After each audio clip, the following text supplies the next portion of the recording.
Don't you see, Mulder? You're doing their work for them. You're chasing aliens that aren't there, helping them to create a story to cover the shameful truth. And what they can't cover, they apologize for. Apology has become policy. I don't need an apology for the lies. I don't care about the fictions they create to cover their crimes. I want them held accountable for what did happen. I want an apology for the truth.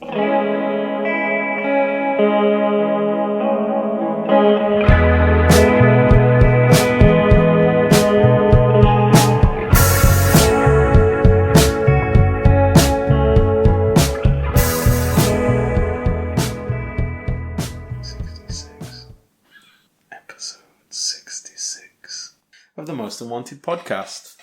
We're not. There's no way. There's no way the mic picked that up. Oh. You are not starting the episode like that. So, Chex, what you been up to this week? Seamless. The magic of editing. Not a lot. Not a lot this week, to be honest. I'm still recovering, mate. Yeah. I'm still recovering. Yeah. It's just, I don't know what it is, but because we're just so busy over that, like, the Amsterdam weekend, and then it's just, I'm just catching up constantly, whether it be sleep or whether it be things I need to do, or I feel drained. Well, I mean, it's Gem's hen do this weekend, isn't it? It certainly is, yeah. And obviously your missus is going as well. Yeah. And I've got to be sitting in a house on my own for like 4 days. Oh, so get a cat. It's not you're not on your own with a cat. How is Shelley doing? She's doing good. She's doing really well. Yeah, she fell well into her role now of waking us up. Oh, I see. Nah, to be fair, we trialed her at one point of seeing. We let her upstairs and everything. We thought, okay, maybe she'll just be like, we can just leave all the doors open now. We ain't got to worry about shit and stuff. And we left it open for, we'll go to bed. She might come up. She might. That ended after one night because Shelley decided to jump on Tashi's face while she was asleep. So that hasn't happened since. I think actually we did 2 weeks later. Thought, okay, she can't do it twice. She did it again. Nice. So naturally now she stays downstairs. But other than that, she's doing well. That's good. Yeah, we're just getting used to the house. So obviously you're hosting this week. Yeah. And obviously you've got some top quality banter lined up for us. I have, yeah. To start the episode off. Yeah. So take it away. Let's hear this banter. Okay. So, whoa. Ooh, I like that sound. It's a good start. It's a good sound, isn't it? Yeah. Well, prepare to fall off that cliff because I've been watching this week. I've been watching a lot of things actually lately. Yeah. I hear you have been watching things as well, so we might as well just do our mini reviews. From? Yourself. Yeah. So I've been watching a comedy show. I mean, it's not new. It's just started the second series. Staff Lets Flats. Have you seen it? Never even heard of it. So it's Channel 4, and it's about a Greek Cypriot guy who's in a family. I have seen it. Yeah, he's in a family business where he has to let flats, basically. It's like Alan Partridge, but made now. It's just so like awkward. Like everything he does is just wrong. It's just I don't know. It's just really funny to watch. I just enjoy it. I enjoy it a lot. Nice. We've been getting through Handmaid's Tale as well. We're in the third series of that now. I know. Right, nearly finished. The one episode, because it's on Sundays in the UK, and I was away this Sunday that's just gone, and I said to Tash, "You watch it normally, and I'll watch it, on the plane." I thought, nothing. The last few weeks, nothing major's happened. Everything moves along, but I was like, it'll be fine. Trust it to be the one episode we didn't watch together where literally everything happened. Characters died. We got characters arrested. Oh, and it was like, oh my god, what has happened? And I was literally like, as soon as it finished, I texted Tash and just said, trust it to be that one. But yeah, so we got the finale to watch. We'll watch before she goes, basically. Yeah. But I'm enjoying that. How about you? What have you been watching lately? I had a similar experience, but kind of the opposite. So I've been watching the third season of Glow. Great show, by the way. I know you haven't seen it yet, but very light-hearted. But it is just a genuinely really good feel-good show. I don't understand how I've not watched it yet. Yeah, it seems like just you all over. It's right on my street, but do you know when you just... Wrestling, check. Set in the 80s, check. Yeah. Comedy, check. Half-hour episodes, check. I know. It's perfect for you. I know. Do you know what it is now, though? I think it's because it's in Series 3, it's way more daunting. I know it's not, because it's like a few episodes. Like 5 hours a season. Yeah, I was going to say, but yeah, I have to drag myself into it. And also, I've noticed if I don't watch it with Tash, it also becomes more of a struggle because I have to schedule in time for me to watch it myself now, and like, I'm always doing other stuff. See, I don't have problems like with that. Like, me and Jem we have our shows where if we both see an episode and we both like it, we both sit down and watch a show together. We'll make time to watch it together. But we have so many shows that we watch separately that neither of us are interested in. Yeah. And we just get on with it. Like, I can watch a whole season in a night. It's not a problem. Like, I'm happy to watch stuff, but because I'm always contending with, I need to catch up with comics. I want to play this game. I'm trying to do this as well. You're spreading yourself too thin. I always do. I spread myself way too thin. But then, if you spread the butter too thin, you don't even taste it on the toast, Luke. You don't even taste it. You just want a nice slather of butter. What about margarine? Same principle. Yeah, I suppose so. Same principle. Yeah. Healthier, in fact. What about olive spread? Olive spread? Yeah. Who's using olive spread? It's nice if you've never had olive spread. No, I will never. As out of principle. You are a racist. I don't think you can beat like proper salty butter. Salty butter is good. It's terrible for you, but... I always like the people who say, butter's actually really good for you. They're just lying to you, and it's like, no, they ain't. No, it's so bad. It's a heart attack in a cuboid shape. Somebody once told me that butter is better for you than margarine, and I just looked at them like, you're talking madness. Yes. Utter madness. But yeah, anyway, I was watching Glow, and I actually watched the last few episodes on the plane on the way back from Amsterdam. And, I wish I hadn't. Literally, because the thing about Glow is, it's not ashamed to throw in some, because it's about gorgeous ladies of wrestling, which is a real wrestling promotion in the 80s. But it's more, it's that sort of like a byproduct. It's more like a sort of just a relationship drama type thing. And it's not ashamed to show female nudity, but in a completely non-sexual way. Yeah. It's actually, I mean, the actresses have come out and said that they find it quite empowering because it's nudity not meant for guys watching, if you like. It's a lot of the time it can be used in like sort of a comedy sense. Yeah. Anyway, one of these said scenes was a mud wrestling scene. Me just trying to watch it on a plane and like just looking around me and going, honestly guys, I'm not a pervert. I don't just decide to sit on a plane and go, right, get my favourite mud wrestling scenes on the go. No, I didn't do that. I didn't know this was coming. But then later, in complete sort of juxtaposition to that, I was almost in tears. Oh God, there was this one scene and it really got me, and I kept on looking around. Pervert who's crying on the plane. Yeah, I thought it was the same as the mud wrestling scene again. I just started crying. It was beautiful. I'm sure I've mentioned this on the podcast. About watching something in public where you go, I can't watch this in public. Yeah. The Game of Thrones scene where Littlefinger teaches a prostitute how to have sex. Yeah, that was a tough one to. I was trying to watch it on a really busy tram in Birmingham, and I watched about 5 minutes before I just put it down. I was like, it's not worth it. I'm listening to podcasts. Yeah, it's not worth it. Talking of listening to podcasts, shall we record a podcast? Nah. Yeah, go on then. If you're here. I am in. You are here.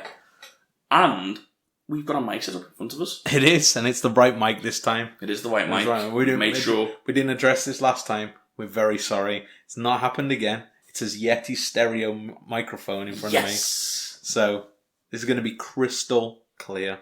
You're going to hear every single word. Every single word. And sound effects. Of this, I'll just leave that in, of this episode of The X-Files entitled 731.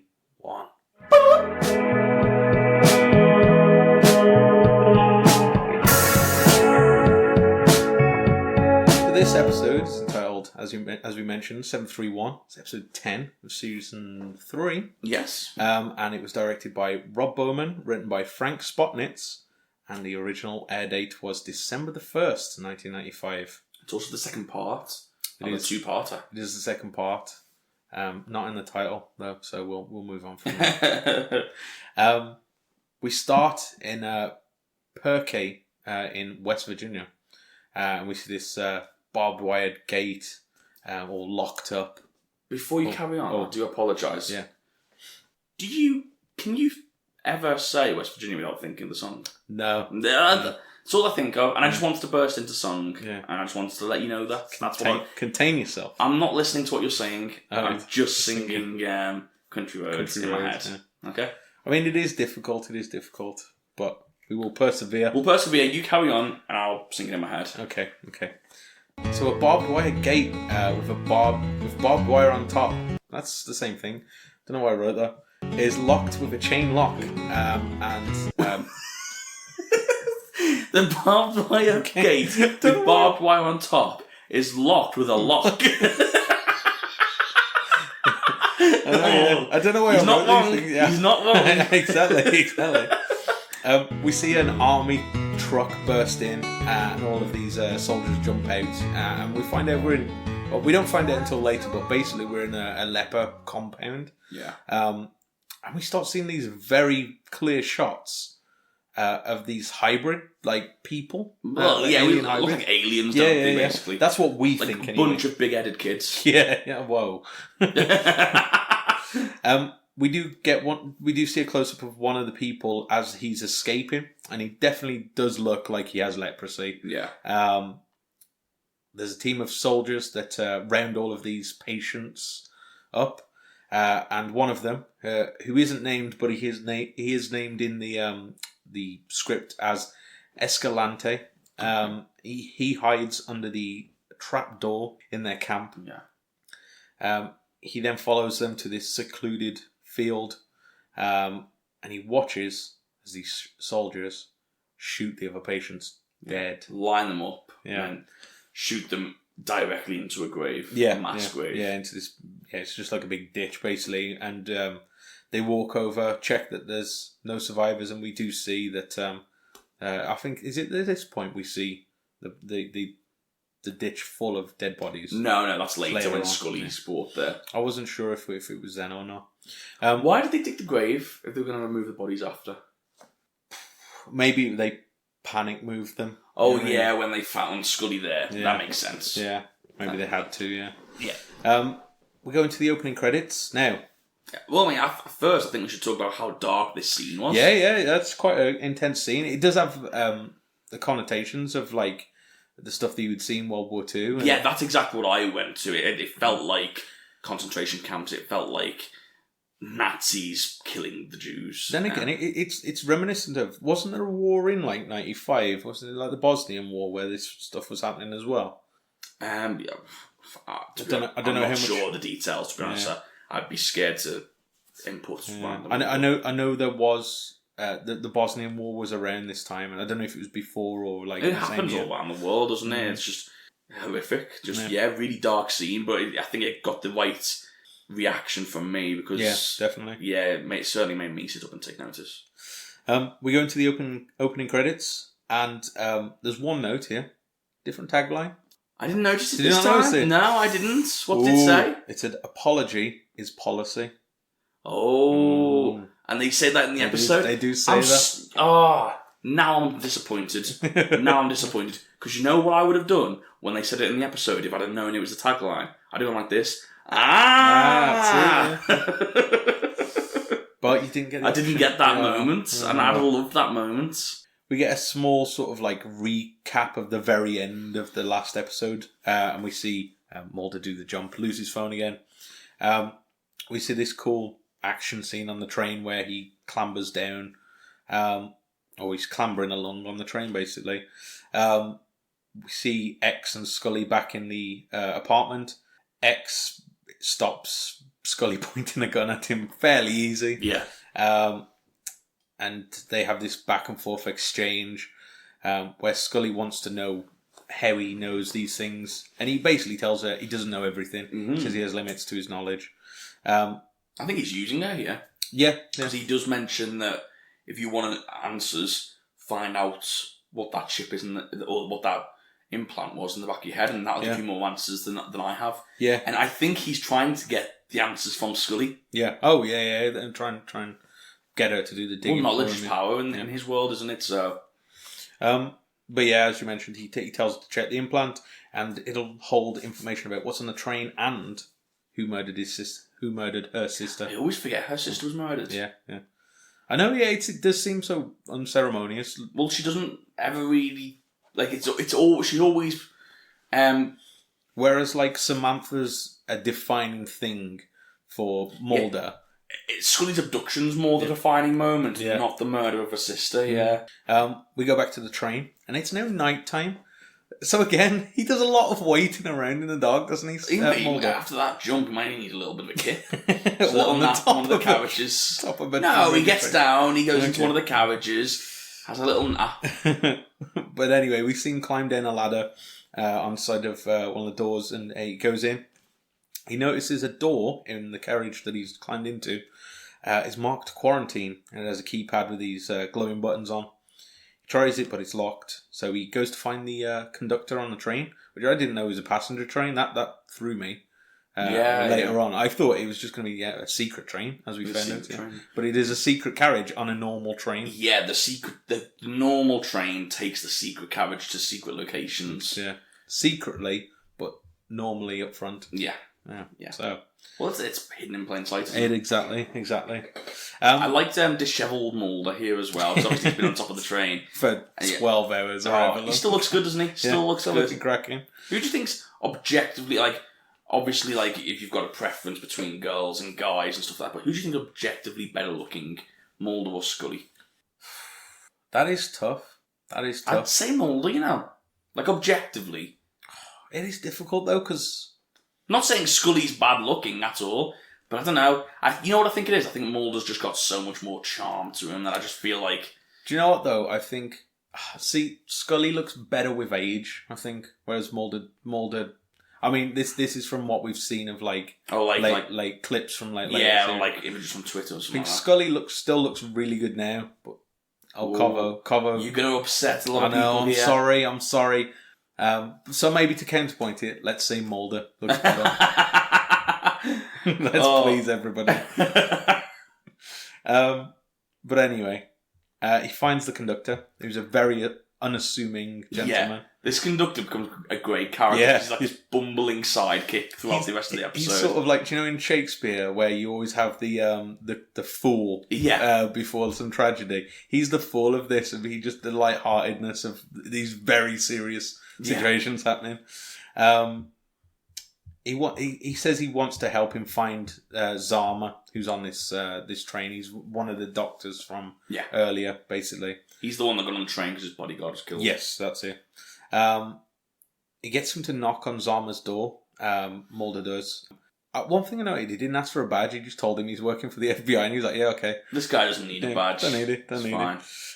Ain't got time. We ain't got time. They go in, and the room's empty, but inside there are handwritten journals, all in Japanese. Mulder makes a quip about why did he study French in high school. Yeah. And he gives the conductor a gun. Saying that he might need it to intimidate Zama, basically. Make sure all the bullets are out before he does. I think you don't want to give the bumbling fool a loaded gun. So he says just don't pull the trigger and give the game away, basically. Yeah. We go into the FBI headquarters now. And Scully is sat with a new fan favourite, Agent Pendrell. I do love him. I love him to bits. I don't know why. He's just so... I don't know, he's just good at his job, but then he's got so socially awkward as well. He is, yeah. Pendrell's got this chip hooked up to various machines. The microchip, not an oven chip or or potato chip. Or potato chip. The American listeners. Yeah. This was a lot of mumbo jumbo talk. It was. That didn't mean anything at all. No, so I summarised it. Yeah. To save us all time.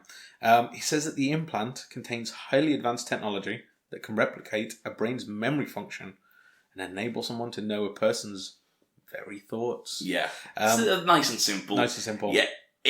The way it works, it was stupid. It was just, it was literally just throw technical words together. It's technological magic, basically. Yeah. It didn't make any sense. So it was like, basically, the chip can read minds. Simple. There you go. Nice and easy. Now, at this point, I thought, is it trying to create some kind of profile on the person, or is it basically trying to create a copy of their brain? So you could put it into another being and have that being have a personality.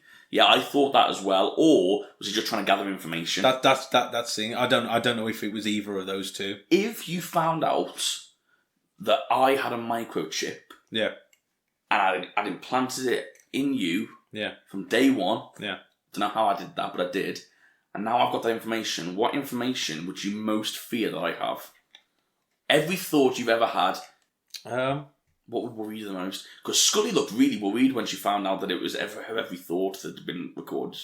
No, I don't think there's nothing like, I'm not like, oh, I'll get arrested for it or anything like that. Would you? Would you though? No, I don't have those thoughts. I'm nice clean. And if I do You're a good boy. if I do make a risque thing, I say it. You know what I mean? Yeah, it's out there. It's out there. I don't know. I'm trying to think of what could be damaging. I mean, you could do like embarrassing things, you know what I mean? Like stuff that you've never once said to anybody or something like that. That's kind of embarrassing. It would be, you know what it would be? It would be like my 13-year-old thoughts taken out of context. Yeah. So not knowing that I'm a kid, not knowing that I don't know any better. It would be my 13-year-old thoughts, and then you would just post it online and say, confirmation, this is definitely what Daniel Checkley thinks, and it will be something that my 11-year-old brain thought, but I can't dispute it because it's out there in the world. Technically, it's true. It's not on technicality, they've got away with it. I got an even worse one. Have you ever had, I think the word from is intrusive thoughts? Do you know when you have a thought where you go, that was terrible, why did I think that? Yeah. And it's a scientific thing, apparently. It's your brain checking your... your morals. Compass. Yeah, basically, is like if you've ever walked past. Go back to the baby situation. If you've ever walked past a baby and just had a split second thought of, I wonder what'd happen if I kicked the pram over. Yeah, you know what I mean? And you just go, whoa, where did that come from? You know what I mean? Like, imagine that. Everyone's had the standing at a subway station or like the tube or something, and the train's coming, and you just go, just push this guy right now. I could just push him. I could have that. I've got that power. I could just push him. Yeah. Push him in front. That's the thing. But it's a half second, and then you ring. No. You just go. No, I would definitely would not. Yeah, that's a problem. Yeah. Everybody has had one, and I if you say you haven't, you're a liar. You're a liar. Oh, he's calling you out, people. Calling you out. But yeah, maybe that taken out of context. It would be taken out of context. That's the way it would work, wasn't it? Especially if it was in like a text form. This is some kind of like Minority Report story in the. I didn't even do it. I just thought it. But that's what it would be used for. I honestly believe if you had that technology, it would be used like that, where it would be irrefutable proof. Look, this is what Luke Costin thought that once, and it would be held against you, regardless of whether you acted upon it. Look at... Well, it's already happened. Twitter. James Gunn made a joke from 7 years ago and got chucked off a film for it. And he's like, whoa, that was... I can sort of understand that, though. But, because that's about protecting image, you know what I mean? Yeah. And he did say it, but also... You can't help those thoughts. I would say that 7 years ago on the internet is a long time, trends have changed. He wasn't aware he was going to work with Disney, was he? You know what I mean? Trends have changed so much. If you go back 7 years on some tweets that I've done, I'm not saying I've done jokes that he did, but have you ever You're asking people to search for your tweets now. Have you ever what's it called? Time Hop? Yeah, I hate it. Have you ever used Time Hop and it goes back 2 years is never too bad. You back more than 5 years ago. I was an idiot. I was the worst person, and again, not for a bad reason, just for sounding like an absolute idiot. Yeah. You know what? I remember. I look back at some Facebook statuses I put on, and I'm just like, God, I thought I was business. I thought I was the king of the world back then. I have an example of me doing that. Oh, go on. It's when I told everyone that Blade Runner was a classic. It was in 2000 and I remember calling you out on that one at the time. Yeah. you serious? The cult classic Blade Runner. But you just sort of forget. I think some people, and myself included sometimes, forget that the internet is a catalogue of everything you ever say. Yeah. Forever. Yeah. So always remember that when you're tweeting at 11 o'clock at night thinking, I don't know. Like, I remember somebody said that about, this is wrestling related, Kurt Angle was tweeting stuff at 3 a.m, clearly blasted like over his head, just tweeting stuff and you go, don't do that, man. Especially not when you're famous. The thing is as well, I know we're really going off topic, so we'll get back to it in 2 seconds. But the good thing I like about it is, I like the fact that, you know, when I think about like my grandparents, and I think I've got like a few images of them. I've got like obviously all the photos that I've got of like us with them, and then I've got like a very few images of like stuff, things that like photos around the house, or like old wedding photos I've seen of them. But that's really it. I don't really know that much about their life beforehand. It's crazy that our grandkids are going to literally be able to see every week of our life forever, practically. Yeah. Every photo for every week, and literally going to be see how we changed from 16 years old. Do you know what I mean? How weird is that? Yeah. That's crazy, isn't it? I don't know how I feel about that. I don't know if it's a good thing. I think that's a good thing. I think so, yeah. I mean, that goes back to that age-old thing. Everyone wants to be remembered, don't they? No one wants to sort of be forgotten when they're gone. And I think social media goes some way to stopping that, at least for your family. Do you know what I mean? Think of like, you know, these people that pay for their ancestry. Yeah. How easy is that going to be? I know, yeah. That's going to be so easy. You can just do it yourself. You can trace everything back, yeah. How many family trees... Problem for some people, maybe, but... Well, yeah. But in 200 years, how many family trees are going to be full of selfies from Instagram and stuff like that? You know what I mean? It's just going to be... It's going to change the way you look back at your family, which I think for the better. Maybe the luster of it will be lost then, though, because it is so easy that it's... No one cares anymore. Maybe. Who knows? Anyway, less moral conundrums. Yeah. And more... X-Files. You can't think of a word that rhymes with conundrums. Conundrums. Yeah. Let's talk about these X-Files conundrums, Luke. Oh, come on, then. What rhymes with conundrum? I didn't back myself into this hole. You get yourself out of it. These X-Files. Just say clips. Just say clips. That's fine. I failed. Anyway, talking about the microchip, he says that the intricacies of it are so complex that he's accidentally ruined it, basically, while he's working on it. But before he did that, he found a delivery record on where it was sent. And he's found that the manufacturer of the chip was Zama, and it was created in a West Virginia compound. Yeah. Scully thanks him and leaves, and he tries to do a bit of flirting back. He seems genuinely surprised that Scully's thanked him for his work. Well done, Agent Pendrell. Keep up the good work. Hey, thanks. Keep it up yourself.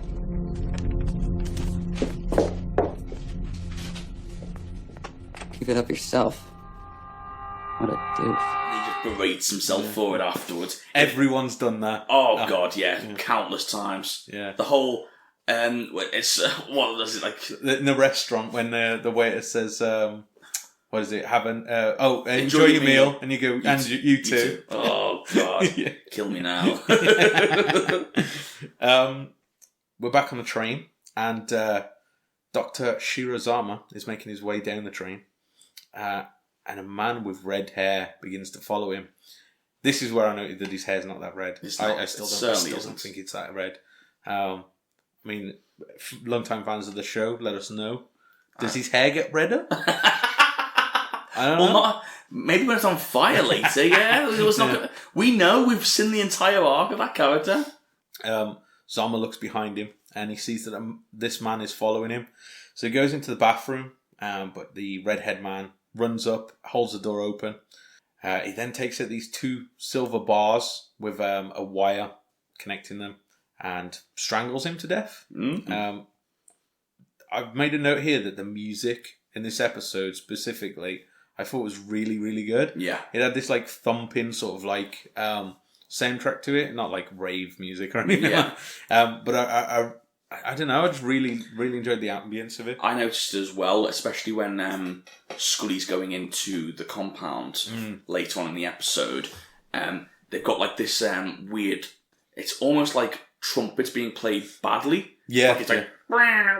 yeah. And it's just like this weird sort of... It basically gives the impression something's not quite right here. Yeah. And I thought it was brilliant, just such a subtle way to do it. But yeah, it was... I noticed the same thing. We then cut to Perky in West Virginia, and this is where the episode started. We see Scully pull up at the same installation, which she's been watched from outside of out of one of the windows. She hears a bang and spins around to see a man running by.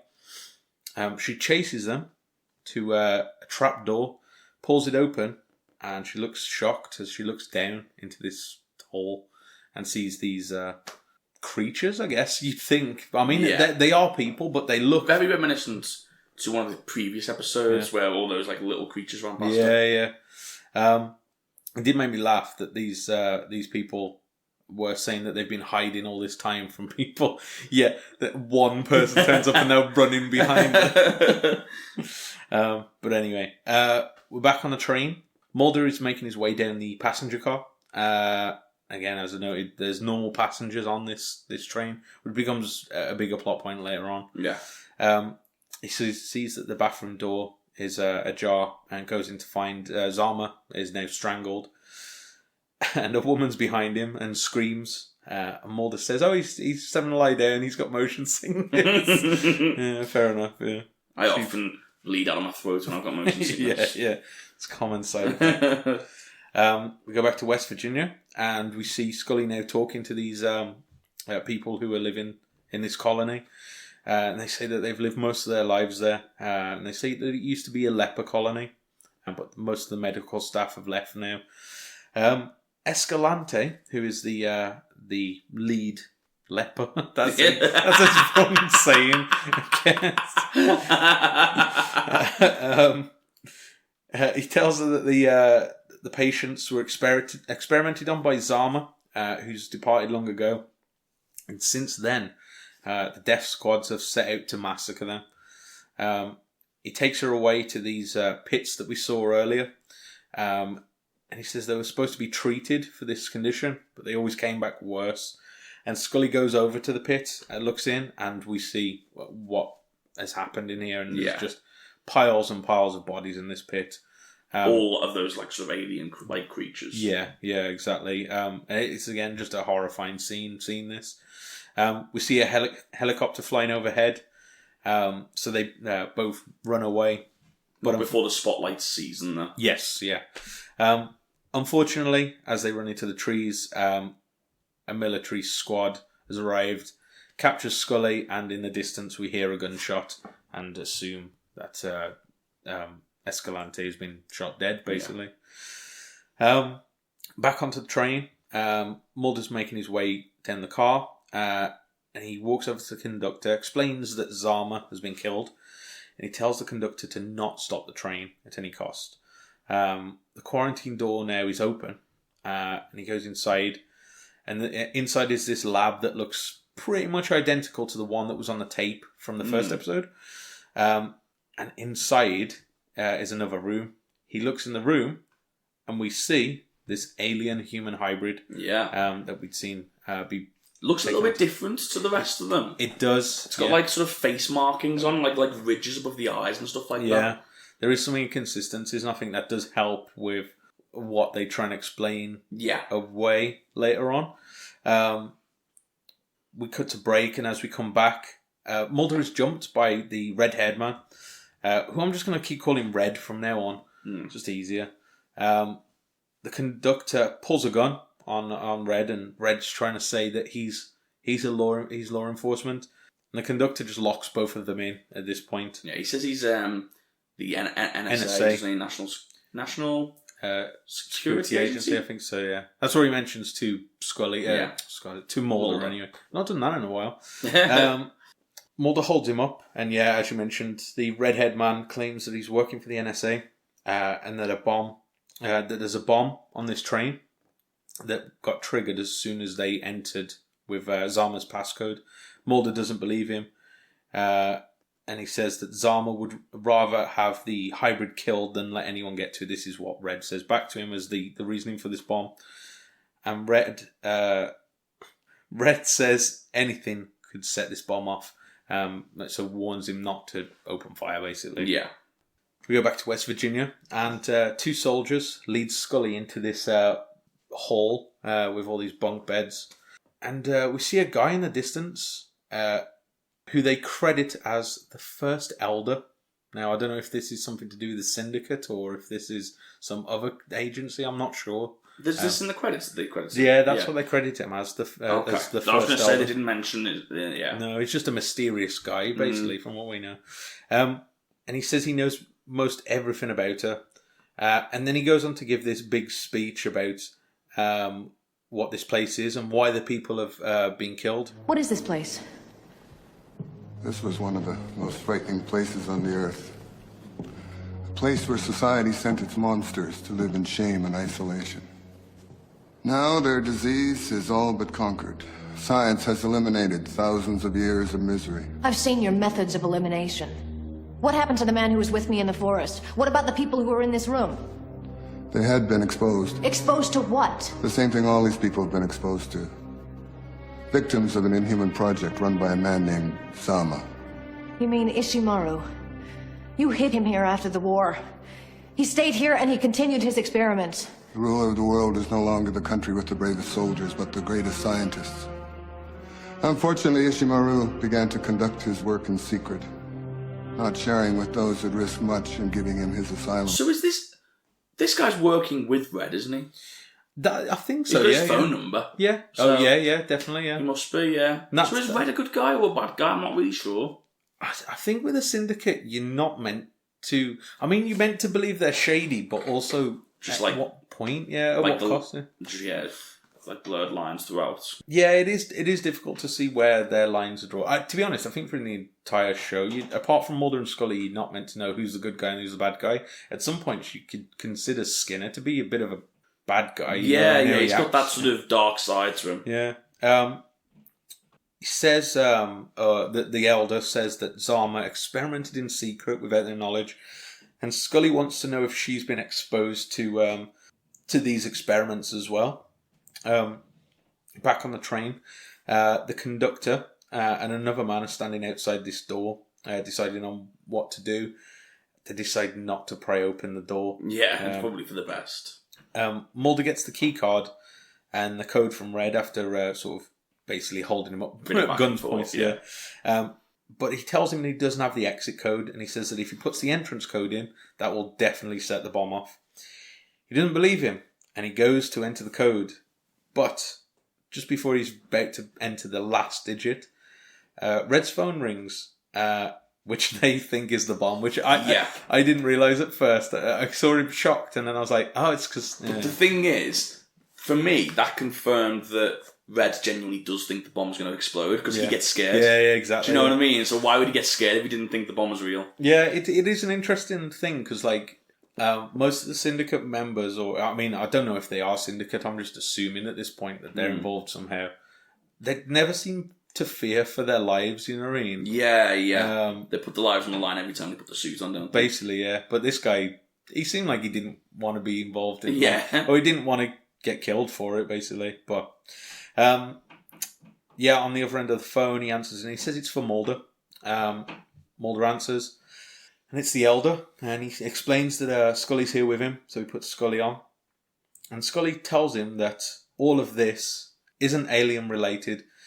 She says that he carried, that Zama carried on the 731 experiments on people. Unwitting subjects like herself were experimented on these secret railways with this alien abduction theory. Used as sort of like a cover-up, basically, and she's completely bought into it at this point. She says she's got the proof now. Yeah, exactly, the proof that she wanted. She mentions that the boxcar is like the video that they saw. She says that the UFO that he saw was actually a piece of a Russian submarine. Yeah. And she also mentions that these secret radiation tests that were released in certain papers that came out that year were mentioned to have ended in 1974, but they actually never ended. Yeah. And that's what they're actually covering up, is this radiation testing and these other types of testing. She also confirms that there is a bomb on the train, and she believes that the quarantine patient, who is the alien, is actually infected with hemorrhagic fever, and she fears that if that bomb explodes, that thousands of people will die from the disease that's released. Yeah. She tells him that they need to get him out, and tells him where the bomb is, up in the ceiling. So he finds the bomb, and they find timer ticking. So we know, there's a time restraint on this. Yeah. I thought this was weird because they have the time at 1 hour 40. Yeah. I just thought, what? Like, why not just have 20 minutes. 15 minutes, yeah, so it would run in time with the episode, but... I suppose they've got to move the train and everything later on, though, so they I suppose, yeah, for realistic sake, I suppose. But yeah, it makes sense. We come back from a break, and Scully wants them to stop the train, basically where they are, and they can come to them. And Mulder just pretends not to hear her. He pretends that they're going through a tunnel. That old chestnut. Mulder tells the conductor about the bomb on the train and tells him to go to an isolated station and unhook the cars. We see them rerouting this train. He's sacrificing himself here at this point. Basically, yeah, he's happy to, or he's happy to put his risk it, but his beliefs anyway on the line. And Mulder, so we see them rerouting the car, and Mulder makes a point of why he's sacrificing himself. He says, "What do you care? You were trying to kill me anyway." To Redhead, or Red. Old Red. Or Red. And they leave the car basically in the middle of nowhere at this point. We see Scully driving, and her phone rings, and it's Mulder on the other end. Mulder thinks that they want to find him and the specimen, and he's happy to put this all to the test and basically put it in the middle of nowhere to see how much they actually care. Yeah. Mulder carries on questioning Red, and Mulder wants to know what the hybrid is in the back of the train. He threatens to shoot him in the stomach if he doesn't tell him, or the balls. Yeah, he mentions both. Basically saying, we're both going to die anyway, you're just going to die a lot slower. Yeah. Red goes on to explain that the patient is immune to biological warfare. Zama tried to sneak the patient out of the country, but the government would rather see it destroyed than let their research fall into the Japanese hands. And that Red was sent to kill both Zama and the patient. So the implication, well, it's not an implication, it's quite frankly said that this is a weapon. Yeah. So the idea being that in warfare, the biggest weapons we've got at the moment are radiation and chemicals and exactly. Biological, isn't it? Yeah, exactly. Like the biological warfare. And the biggest weapon you can have is an army of people immune to those effects. Yeah. So, from my understanding of it, the aliens do exist. Mm-hmm. Mulder is right, but what's in there is a hybrid. Yeah. So that's been used using the aliens' blood, I suppose, or some sort of DNA. And they've used that in this hybrid to create this weapon. Yeah, I think it is that both of the theories are right. They're just trying to get away from the alien aspect of it by trying to give them a little bit of we have been experimenting, that kind of stuff. Yeah, but Mulder's still not having any of it. He believes it's an alien human hybrid. We see Scully at Mulder's apartment, and she's trying to find a number to call Matheson. She finds it, but Matheson's out. He's nowhere to be found. So she puts an X on the window, and we know what that means. Yeah. Now, at this point, I thought there was a camera watching Scully at this point, but all it is a reflection of the TV, or she's in the TV messing with the videotape. Oh, yes, yeah. And she starts to... I know what scene you're on about, because I thought the same thing, I thought, where she walks towards the TV. I thought she was being watched some way, but no, it's just the way it's been filmed. Yeah, what's happened is she's realised, hang on, I'm going to have a look at that tape, and I'm going to see if that guy was the guy that I'm thinking of, and it turns out it was. Yeah, she basically tracks through it and sort of sees his face as she turns it. Completely unique moustache. We're back on the train, and Mulder's phone there goes, well, it's Red's phone, but yeah, that was called Mulder. Yeah. And Scully has found a code from the video. As she's been tracking through it, she's noticed the code that he's punched in. There was, just to quickly make a note of this one, this was such a long, drawn-out scene of Mulder putting the code in. I think the intention was to get a little bit of tension. Yeah. But what I thought watching it was, she's going to give him, she's not going to be able to see the last digit, she's going to guess, and it's going to be wrong, and that's going to really ramp up the tension when they've got to get off the train quick. Yeah. But it wasn't. It was such a long, drawn-out scene, and then it was right, and that was it. And I was like, why did we just spend 70 seconds on that? It was really weird. I think it's only because of the immediate follow-up. Yeah, maybe, yeah. It was just trying to sort of slow it down a little bit. Sort of like the horror film thing where it's like 10 cents. Ah, it's a cat, don't worry. Oh, no, he's there. Yeah, that kind of thing. That's the only thing I can think of. But yeah, as we mentioned, they put the numbers in. It all goes well, but he gets jumped by Red. He gets jumped by Red as it goes green, as my notes say. He gives him a good kick in on the floor. And then he goes to leave. And as he's about to leave, blam! X give it to you. X gave it to him. X comes in and Mulder is absolutely battered on the floor. Sounds like the song. X sees the bomb. There's only 1 minute left. And he goes and checks the test subject, but realises that he can only save one of them. And so he saves Mulder. We see him carrying Mulder, who's completely unconscious at this point, over his shoulder, out. And we get this, to be fair, awesome shot of X walking away with him over his shoulder. As in the background, we see the train car just go up in flames. The demolition team had a field day that day. Yeah, I noted here the pyro budget has gone well up for this. I think that's going to come back to bite Mulder. Yeah, I don't think you want to be in a position where you owe X a favour. That's a good point. And he's got life debt over him at this point. You know what I mean? And I don't know. As much as he has saved his life. But I feel like that's going to be thrown back in Mulder's face. We shall see. We shall see. Maybe by the end of the series. Who knows? Could be. A week later, we're in the FBI headquarters, and Scully walks down the stairs and sees Mulder on the phone. Mulder's trying to find some information on this rail car, but he's unable to find anything. It's like no one's getting back to him. Matheson especially, who's still disappeared, which... I get the feeling it's a plot point coming up. Could be, although I didn't take it as such. So, I don't know, maybe. Don't know. I felt it was too intentional. That it was mentioned, but so... Who knows? Maybe he's just busy. He's on a fishing trip. Who knows, yeah. Who knows? Scully says that she does have the briefcase now from Zama. It's turned back up. But Mulder notices that these notebooks have all been rewritten. Scully now believes that it's definitely not aliens. There's too much evidence to point to what she's already found out. And Mulder says that he wants an apology for this truth.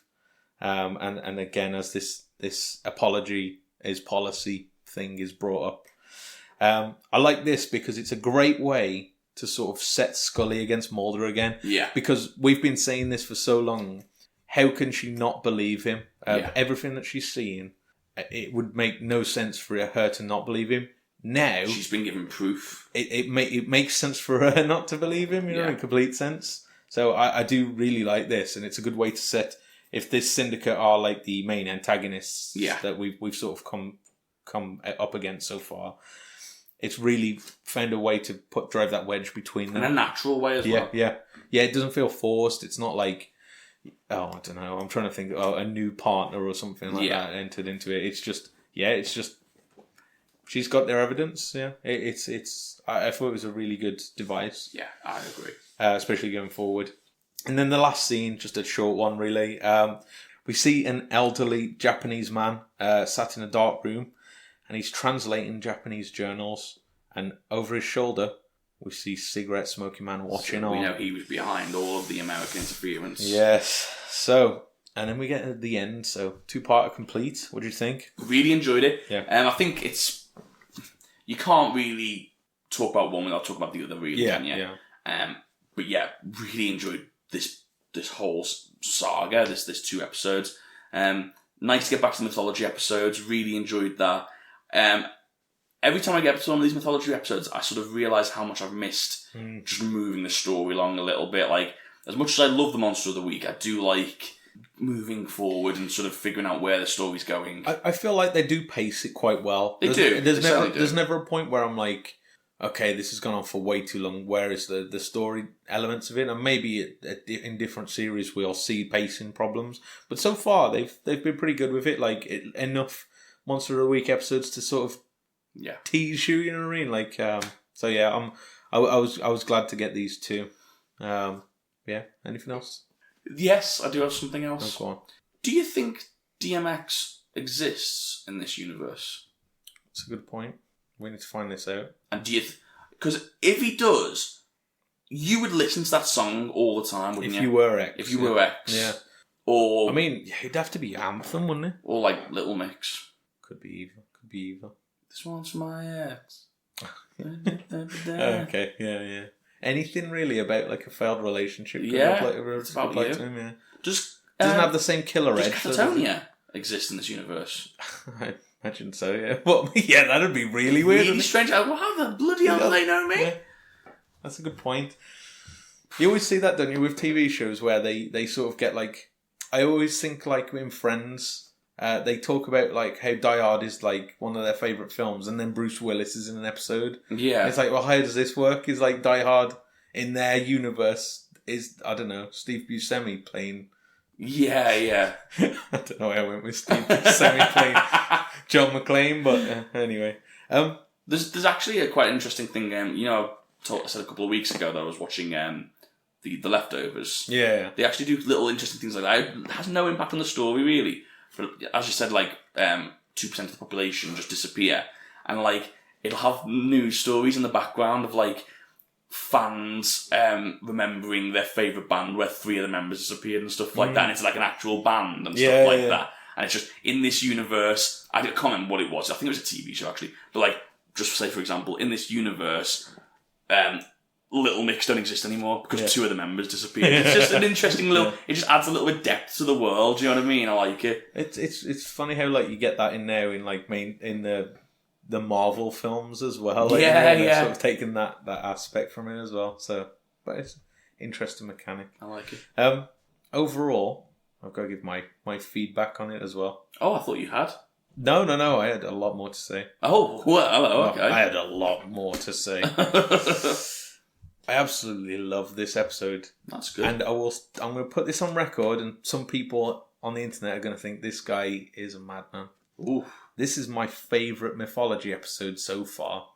That is such a big claim, though. It again, that's what I'm saying so far. Yeah. I don't know what's coming up, so there might be ones that absolutely not necessarily. Even that, though, that's a big... I don't know. Of the ones I've watched so far, this is the one that I would definitely... I think I could rewatch this more easily. Yeah. Like, I think some of the other ones that, like, I like them, but I don't know if I'd rewatch them. This one, definitely I'd rewatch them. Yeah. I don't know if it was the train setting. I just really like the train setting on there. There was some good acting and some good action from both of Kovo and Anders. Do you reckon that one will take off? No, I don't think so. Sure. Anders. Yeah, I just thought it really knocked it out of the park with this one. I really, really enjoyed this. Yeah, I can definitely see why you enjoyed it so much.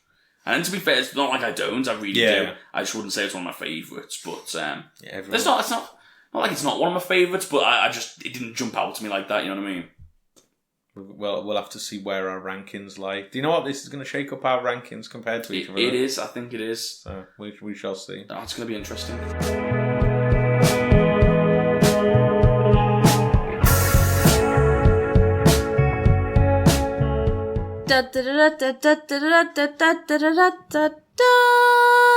Luke's production notes. Writer Frank Spotnitz had claimed that his inspiration for this episode came from having read an article in the New York Times on the war crimes committed by the Unit 73 of the Imperial Japanese Army. This feels very similar. Very familiar. It's almost like we've heard this before. The unit was... actually, we got a bit more information out. The unit was responsible for human subject research on both prisoners of war and civilians.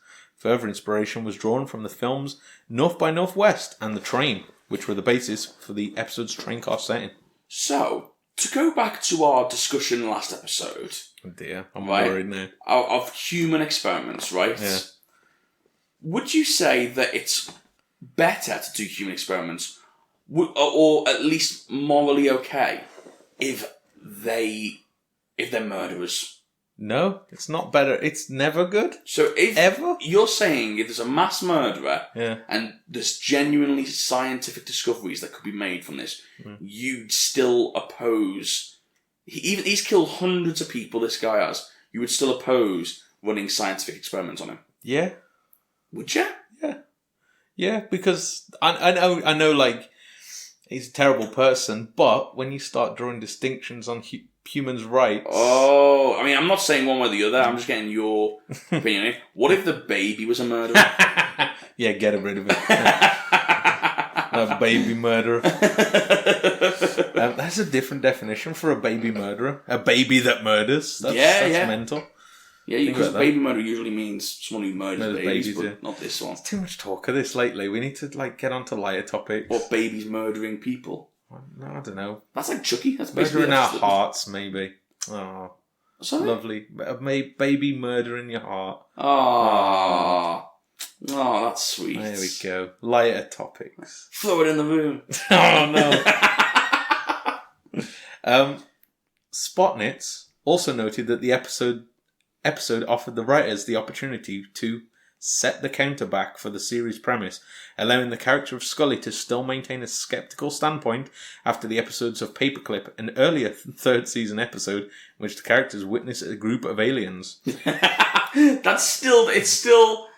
It's still there though. Yeah. As much as I agree with you, it does it resets the dynamic a little bit, and I do enjoy that. It's still there that she saw multiple aliens within feet of her run past her, and she's still like, wait a yeah, I mean, I do like how they write the production notes as well, as if you've never watched an episode of the X-Files before. Yeah. Like you're just going to jump straight into this one. Maybe they weren't aliens. Maybe they were, like... a bunch of babies Oh, God. that was thrown into Why the are room. we on this train? Imagine that. What a twist. A bunch of babies that was thrown into a room for scientific purposes and just left to it. And that's why they don't even react. They just run away. Do you know what I have to deal with, ladies and gentlemen? Like this. All the bloody time. All the time. There's only so much editing you can help, isn't there? I'm just leaving that in. The tagline for this episode was switched to "Apology, it's policy," as mentioned before. Yeah, good catch. The scene at the start of the episode with Duchovny's character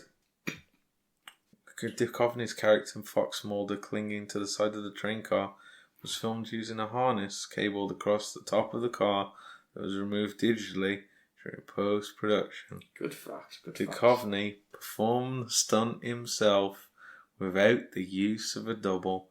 Now that's new and exciting information, isn't it, Daniel Checkley? You have took this so personally.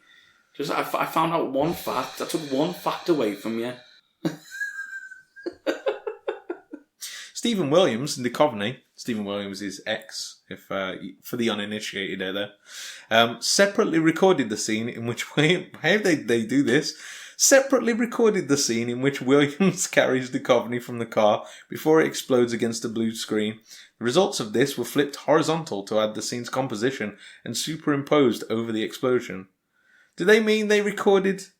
Okay, I see what they mean. Yeah, they recorded the explosion. He was on a green screen carrying Mulder, and they just put the explosion. Right, I see what they mean. I thought they meant that he just pretended to carry someone, and then they added Mulder in post-production. That's how I read it initially. I was like, what?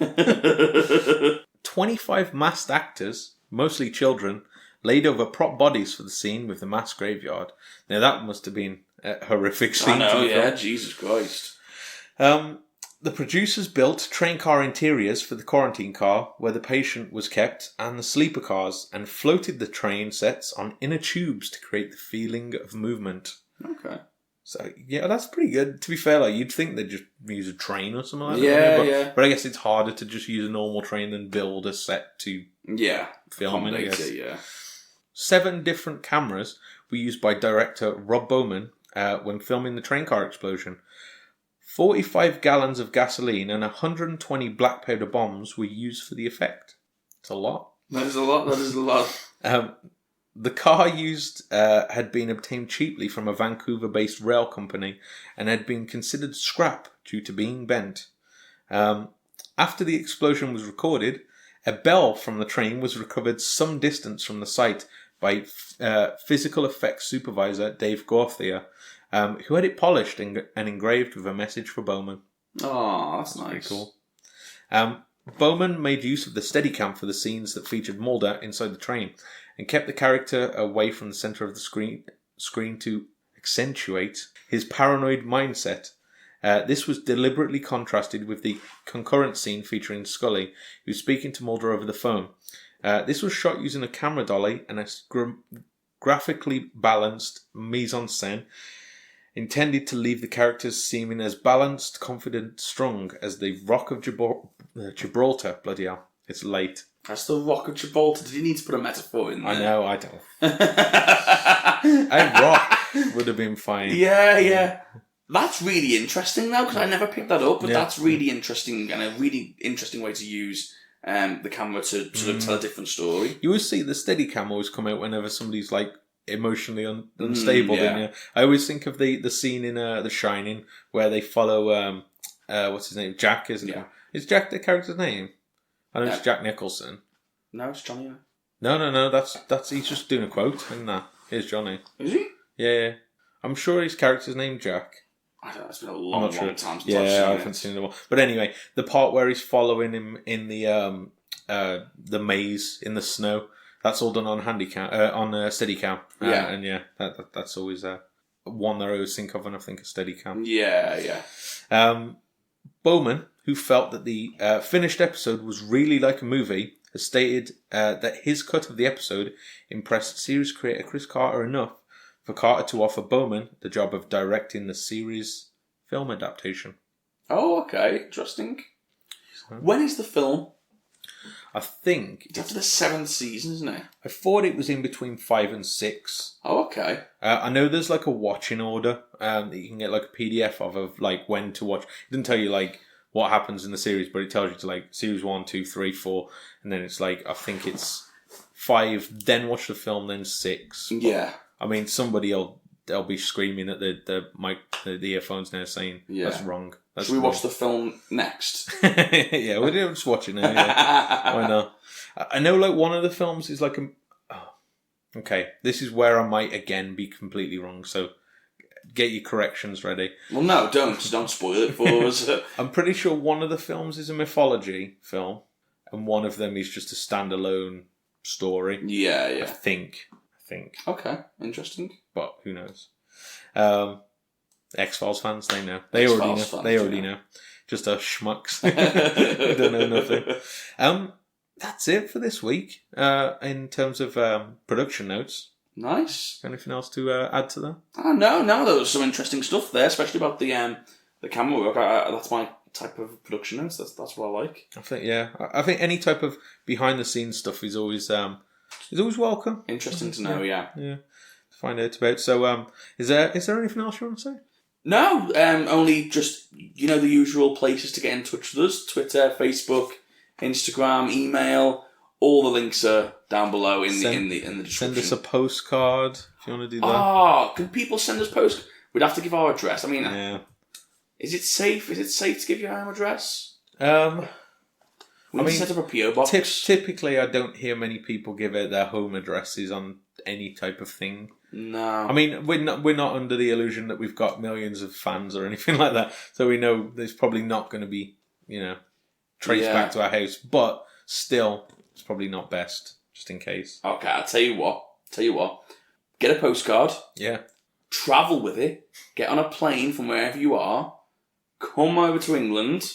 And then go and post it on the bull's horns in the Bullring in Birmingham. Yeah. Famous bull. Famous Paul. And we'll see you. We will see you. Now, please do not do that. No one do that, because that's a terrifying thing to do. Yeah, Yeah, it would be scary, wouldn't Yeah. it? Imagine. If imagine, like, this is not for us because I don't think anyone would do that. But imagine if somebody said that in like their like show or whatever they did. Say they were doing a Twitch stream and they said do that, and somebody actually do it. You'd be terrified that somebody would pay like, I don't know, £2,000 or something like an air travel cost just to do that. You'd be like, they've either got more money than sense, in which case, okay, what's going on with this person, or they're spending all of their normal wages on doing these mental things like this. It's like that. What was that story ages ago where there was two people who met on like a games forum, and she had a boyfriend, and she was talking to a guy, and basically they sort of started having a relationship, and she joked that she, if ever a boyfriend died, she'd end up in a relationship with him. He came over from Germany and stabbed the boyfriend to death. Oh God! Yeah. Did she get with him? I don't know. I mean, you'd have to at that point, wouldn't you? I don't think you would. Obligation. I mean, I said it. Yeah, you don't want to go back on your word. Yeah.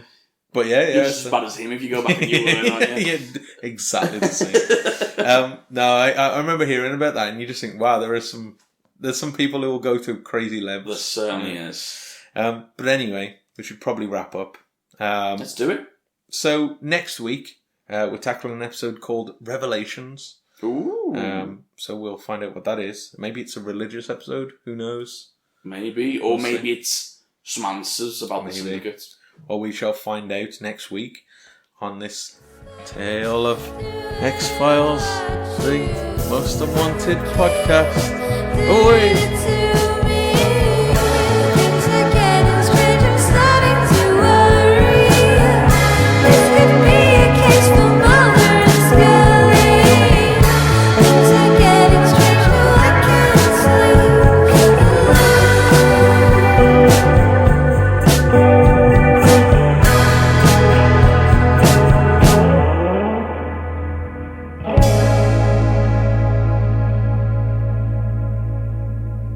He's just good at his job, but then he's got so socially awkward as well. He is. Yeah. He has these. So he looks just deflated a little bit. What the fuck was that? It was a yawn, but I was trying to channel the sound. Oh. It basically gives the impression something's not quite right here. Yeah. And I thought it was brilliant, just such a subtle way to do it. But yeah, it was. I noticed the same thing. Yeah. I mean, yeah. Great input. Thank you for that. I don't know what else to say there. Yeah. People are listening to this. No, they ain't.